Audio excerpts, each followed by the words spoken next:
Thank you, Mr. Chairman, and appreciate your work as leading this committee. But Secretary Blinken, how many U.S. citizens are still in Afghanistan? I can't give you an exact number because we never know for sure. There are several. Do you believe they're all voluntary? I think you're going to start to say there's several thousand.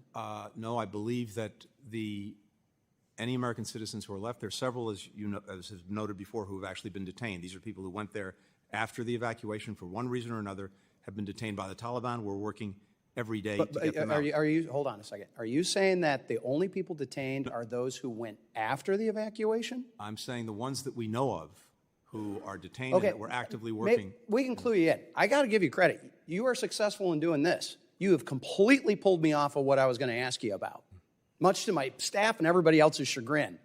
But the crap that you are throwing out here about this is unbelievable. I will tell you, I was in that same briefing when you said that you thought there was, quote, several hundred citizens who were staying in Afghanistan voluntarily.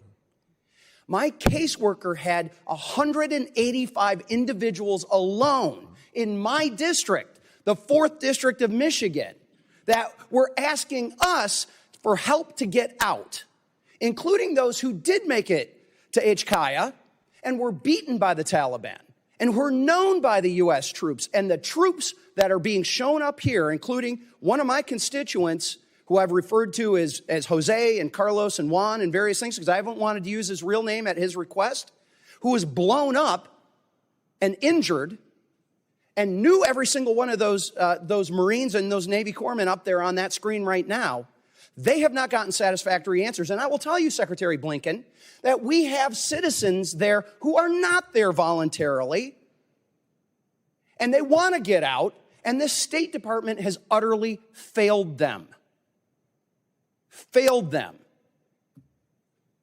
Congressman, if there are citizens that you have identified that have been in communication with you and that want to get out, please, if you haven't already, share that information with us. We've shared it. We'll share it again, and we'll keep asking. And we're happy to sit down and go through each of those cases. At some point, the exercise in futility gets a little frustrating as a member, Secretary Blinken, when it does not feel like you're answering Mr. Green's questions or Mr. Warren's questions, or you're going to have a couple of other military folks who were there, had friends there. Well, I had a friend who was in Doha, and he's telling me that there was no damn plan to have all of those planes divert to Doha.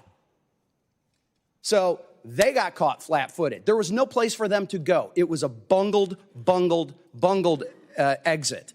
So I have to hit on a couple of the things that I have here, and I'm going to try to truncate this. Recent report by Inspector General of Afghan Reconstruction, John Sepko, found since August of 2021, implementing partners of yours from the State Department have paid at least $10.9 million in U.S. taxpayer funds to the Taliban in form of taxes, fees, and duties.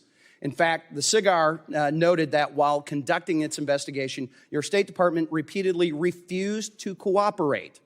They then requested that the State Department attest to that it had distributed a questionnaire to all the relevant implementing partners, that responses were not altered, and that no attempts were made to influence the implementers' responses. However, at the time the report was published, your department refused to sign the attestation.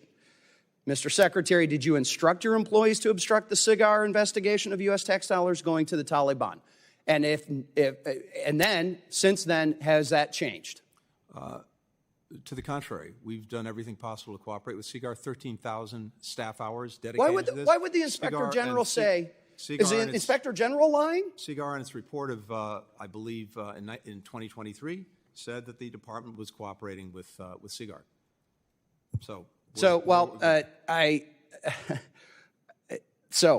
I got to skip a whole bunch of stuff. I just will say, Mr. Chairman, I've got a bill, H.R. 9503, Protecting Taxpayer Dollars from Taliban Theft Act, which makes U.S. policy that tax dollars, U.S. taxpayer dollars, do not be paid to the Taliban in form of taxes, duties, and fees. I wish I had a few more moments. I've got a couple of seconds here. I have to hit on this. This is about Iran. Thanks to congressional notification, we know that on November 8th, just days following the Democrats' election loss, you signed off on a sanction waiver providing the Tehran access to $10 billion in funds of Iraqi electricity payments. last dated December 2023, Congress is aware of 2 releases of funds for humanitarian purposes to Iran. Have there been any other additional transactions since that period? So you have been allowing them access to the dollars. We know that there was 2 that got testimony, had problems. They asked for the explanation to be in behind closed doors. There was nothing that was top secret about that. It was just that egg was on their face. Have there been any more withdrawals? I assume you've asked the previous administration about the waivers that it issued. Oh, okay. Oh, complete. No. Yes, actually we did. Yes. Actually we did. Well, and the explanation of why this administration allowed Korean funds, the funds that were used, that were shipped to Korea, that were supposed to stay in Korea, why were they shipped to Oman? No. Why were they allowed to have given a Treasury license and the State Department license? Oh, now you're conflating what had been going on. I'm saying that the waivers that we issued were the same waivers issued. They were not. Absolutely 100% not. See, this is the thing. A group of us are actually on the Financial Services Committee. I'm one of them. You can't throw this crap out because we actually write the sanctions. We actually know what the law is. And when you and Treasury come in here and say, oh, don't worry your pretty little head about all these confusing sanctions things, guess what? We wrote the damn things. We understand. And here you are throwing these load of, I wish I could curse more, Mr. Chairman, but I won't. This is so unbelievable. I am so glad to see this administration and you leaving because you have failed the American people with this. With that, I'm way over. And for the record, let me say that I personally, in the emergency wartime supplemental that dealt with Israel, that dealt with Indo-Pacific and Ukraine, put the sanctions that was waived or not enforced back into law. That would be on energy and on missiles and drones coming out of Iran, funding their terror operations, killing Israelis and killing Ukrainians. And, sir, I have to say, I agree with my friend here that it's very disappointing that that has not been enforced. And, Mr. Chairman, last administration did not authorize any releases of those funds. This administration did. That's the problem. Gentleman yields back. Mr. Schneider is recognized.